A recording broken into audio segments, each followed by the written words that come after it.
Hey guys, Jamie here from the Olde Creamery and welcome back to our channel. So today is Sunday, it's Mother's Day, so happy Mother's Day to the mothers who are watching. And as you can see, autumn is definitely in the air. The trees are starting to change. So these are our sugar maples. So they are actually the true maple syrup tree, however, from Canada. However, unfortunately in Australia we don't get cold enough winters, so they will not produce the syrup.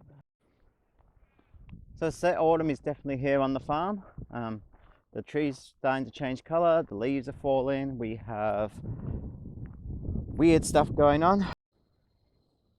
So our agapanthus have decided to reflower. So, you know, just the crazy world we're living in at the moment, isn't it, with seasons? We've got flowers flowering which should be coming up in spring, so having ranunculus which is in full flower, and we haven't hit winter yet. It's just bizarre. Even though it's autumn, with the salvias are still putting on a bit of a show. So there's a bit of colour somewhere in the garden anyway, and we're not getting too cold. Like, we're 20 degrees today, which is one of the warmer days we've had in a while. The Tubus Begonias, they're virtually finished now, but they're still giving a bit of pop of colour onto the corner of our little entranceway, if you call it. I call it the front veranda. And the Dahlias are still trying. Like, there's still a lot of green leaves around. We've still not really formed much seed heads yet, but we have others which are completely given up for ghosts, and they're done and finished, and all our energy's back in there ready for digging. So it's a bit bizarre. Everything's doing its own thing at its own sweet time at the moment.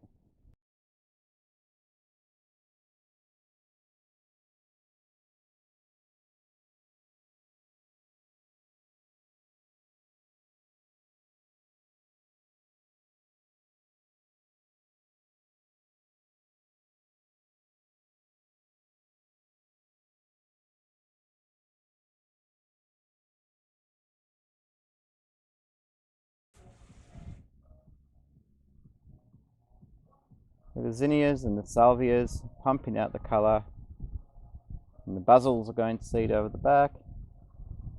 Sunflowers are still going, and as you can see, there's still a bit of colour in there from our Dahlia patch.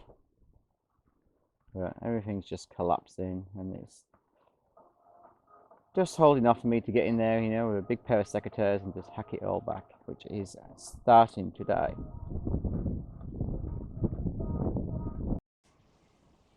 So this week, Gareth peeled all of his garlic back. So this is ready to plant, and from this we make our garlic salt. So we've prepped the soil ready for the garlic to go in, and that's our next project on the farm. I've been collecting lots of seed for the dahlias. So because it can be quite unpredictable weather and we're getting to get frost and things, I pick some of my seeds when it's still a bit green, as you can see in here. And these are just starting to get, they're firm to the touch if you feel them. But they will continue to dry out. I've got them in jars with water, so we've got some Clariphora seeds, some Cafe au lait, some Carlos watermelon, there's a marshmallow there. So I just try to edge my bets, but if I don't get to stuff in the garden in time and we lose anything, then I've got something as a backup to play with.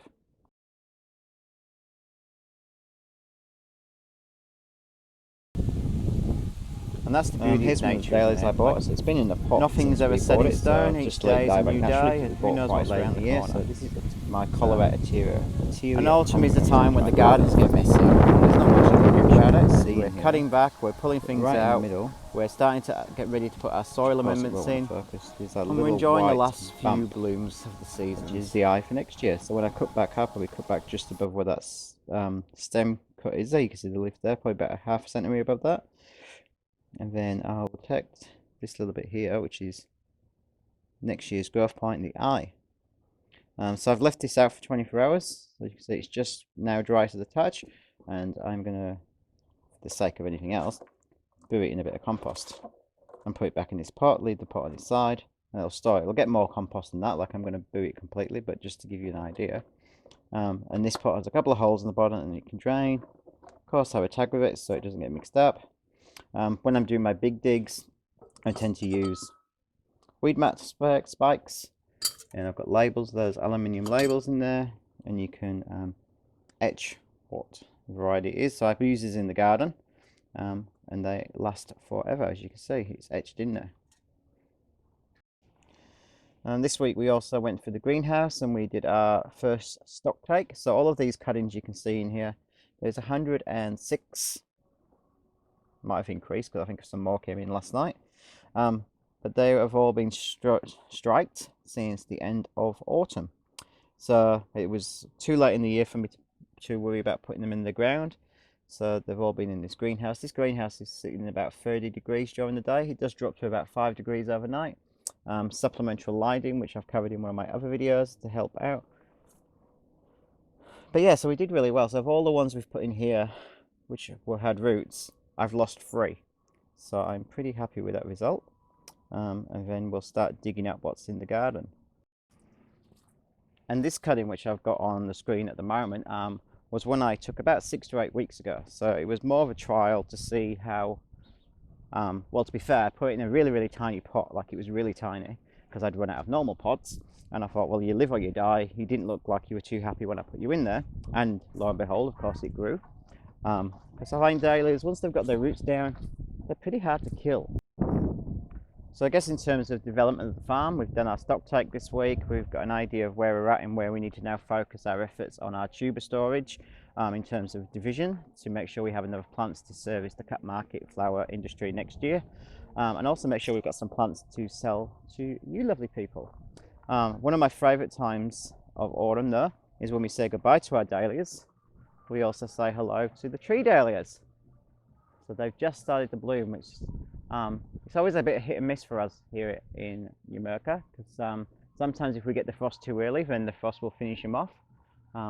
So when I've got all my time, I had 4 potentially you could hand pollinate one of these with a normal dahlia and see if anything comes to it. I don't know if that would even work, but I'm assuming that same species. It's a trial anyway, isn't it? So as you can see, just look at the size. And the bees just love them too. So as I said, got the electrician or the sparky coming today to wire in our propagation beds. So woohoo! They will be heated by themselves, and we should start to see how our trials are going in there. Continuing to cut back the plants, ready for digging probably in about 3 weeks ish.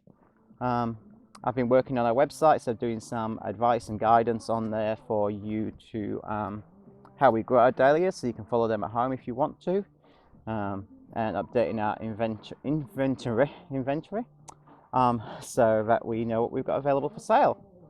So it's lots of work happening in the background, so not much to show you on the video at the moment. Don't go on the website trying to find the tips and advice, because they're still in like the back room or something it's called, the back side of the site. But when I get round to publishing it live, I will let you all know. Anyway, have a great Mother's Day, enjoy the sunshine while we have it, and I'll see you again next week for our update. Have a great day, bye.